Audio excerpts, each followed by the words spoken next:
It's safe to say I've treated Zelda pretty unfairly, from mistakenly deleting her from the game, leaving her in the sky,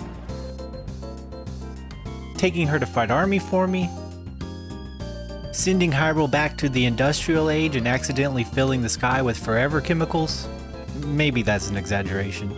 If she's been around for thousands of years, it shouldn't be that bad, right? Well, on today's episode of Timber Over-explains something he did that was difficult but serves no real purpose other than to see what happens, Zelda gets her revenge. The goal? Have Zelda throw me into a chasm when I try to obtain the Master Sword. And how are we going to do that? Well,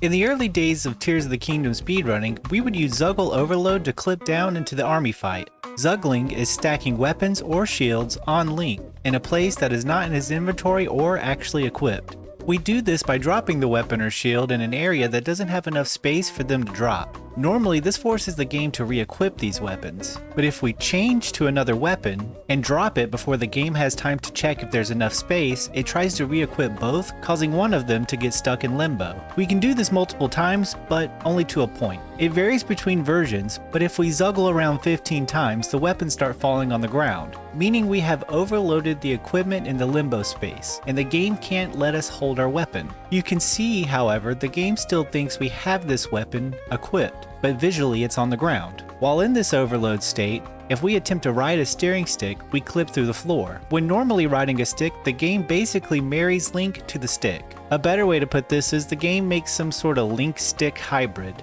Much like how equipping a weapon while in overload causes a disconnect between Link and the weapon, the same disconnect happens when Link attempts to ride a stick. But with the added layer of the game trying to create a stink, the game doesn't know what to do with Link's model, and without this connection, he just falls through the floor. A huge benefit to this overload state is that if you didn't remove the overloaded state prior to the final fight, you would soft lock. Well, it's a huge benefit to this video. Just like the clip on the steering stick, the game also attempts to merge you with the Master Sword. But when overloaded, you just get stuck out in the sky playing the Master Sword cutscene alone. Once you complete the cutscene, the game puts you in an animation as if you were riding Zelda, and Zelda thinks you're riding her so she doesn't come to get you. So you'll get stuck in this never-ending animation while falling into the barrier that will take you back to the fight to fall all over again. Quick side note, if you can get out of this soft lock, this area is a fancy bouncy house. Not as quick side note, if you stay in the Master Sword item text box, you'll slowly fall while being able to clip through the ground. Out of respect for your time, here are the top 10 things you'll see on this 2-hour journey. Number 4, the clip through the ground. Number 2, the depths during the Master Sword cutscene. Number 0, this bokoblin. Number 6, whatever this is. Number 9, the army platform. Once I close the dialog box, we start the Demon Dragon fight as if we had to fight in the depths. I know what you're thinking. Timber, I thought we were working on a collab. What are you talking about? Oh, well, is now a bad time to ask you to subscribe? I am subscribed. Okay. Well, in order to get Zelda to chuck us into this chasm, this whole overload clip is the key. While this happens in the final fight, it also happens if you try to pull the sword sometime before the final fight.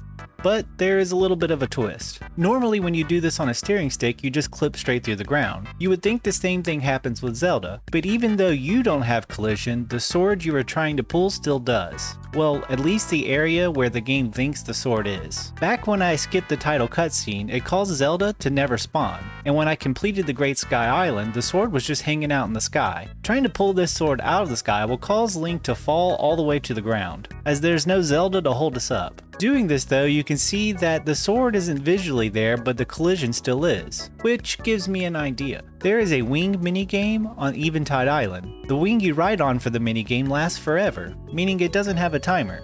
Conveniently, when fuse entangled, this specific wing is one of 3 known Zonai devices that can move during a dialogue state. If we steal that wing and bring it up to the sword in the sky, we can put it underneath us to have something to land on whenever we start the Master Sword cutscene. Since it can move during dialogue, we will fly away. And even though it took a few tries to get right, I glued the message not found Master Sword in the correct spot to make some interesting lore. Like, what if Zelda was just a Zonai wing? Maybe people wouldn't hate on Tears of the Kingdom so much. Anyways, do you want an easy way to get the Infinite Zonai wing on 1.2.1? Check out my Easier Infinite Wing Guide. Alright, so what were we doing again? Find a way to insert my wing guide, the weird Zelda wing thing, sword in the sky, sword collision. Oh yeah, so we can clip straight through Zelda, but with the overloaded clip, we can fall off Zelda after grabbing the sword. Now we need to find a chasm to get thrown into. Looking at Zelda's path, this seems to be the closest one, so this is where I'm going to start making some attempts. Just gotta wait an hour for Zelda to get there. And right before she does, I'm gonna hop off and make a hard save so I can try this multiple times. I don't really know when to try to pull the sword and what's exactly gonna happen when I do, so I'll just have to pull it and see where I land. Fast forward until I hit the ground and okay, so I missed, but that was expected. Unfortunately, I didn't get any information because I don't know exactly what I'm looking for. This time, however, I'm going to mark the location I grabbed the sword and then where I land, and hopefully I can triangulate a perfect spot to grab it. I grab here, I land there. I grab here, I land there. So it looks like there is some consistency, so if I grab right about here, I should be pretty close if not right in the chasm.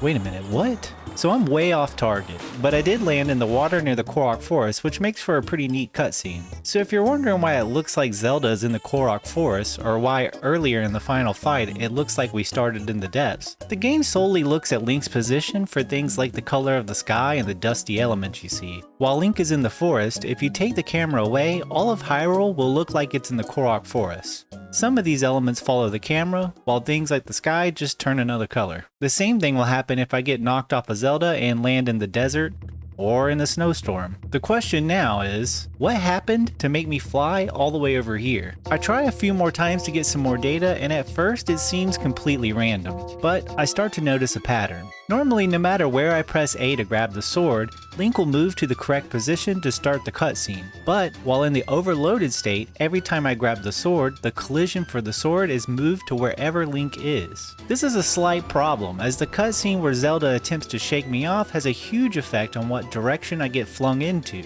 and I need to be flung directly to her right, and I need some vertical momentum so that I can come straight back down. Because if she just flings me to the right, I'll cross over the chasm completely. After a few tests, the position I found to be best is right here above her left eye. You can see as she shakes, she moves me over to her right ear.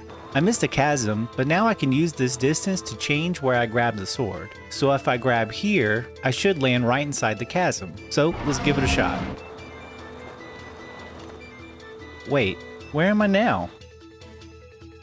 Wow, I had no idea this was here. So it looks like I really need to thread the needle, which means I need to get the sword right about here. Let's try this again.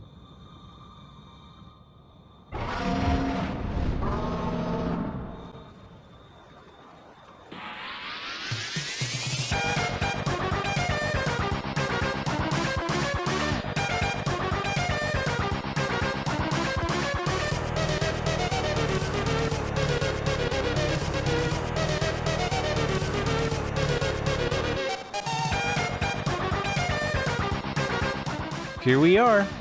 We got stuck on the side of the wall, but we're pretty far down the chasm. Finishing this cutscene has Zelda fighting for her life in the miasma. And then we get this. For me, this has to be one of the top 5 coolest things I've seen in the game. If you want to see the full cutscenes, you can check them out on my second channel. I'm always posting random stuff there. If you like these quick videos, let me know by subscribing and leaving a comment down below. Well, that's all I have for you today. I'd like to thank my channel members, Mr. Llama, Peter J, Kim Jong-hoon, Kilcon, Way of Flowing Time, Poppy Rocks, Keymoon, Ryan, Generic MPZ, Zach, Henry, Hanako, Jason, Gaming with Sarcasm, Gaming Llama, Petit Frappo, Chanel, Suishi, Kiki Cat, Jeremy Spawns, Evo Pier, Dasuki, Intense Hamster, Small Person, Cat Fright, Naz, CTV, D5 for Bees, Crescendo, Planethac, Dance France, Trevor, and Jane Keto. Anyways, thanks for watching.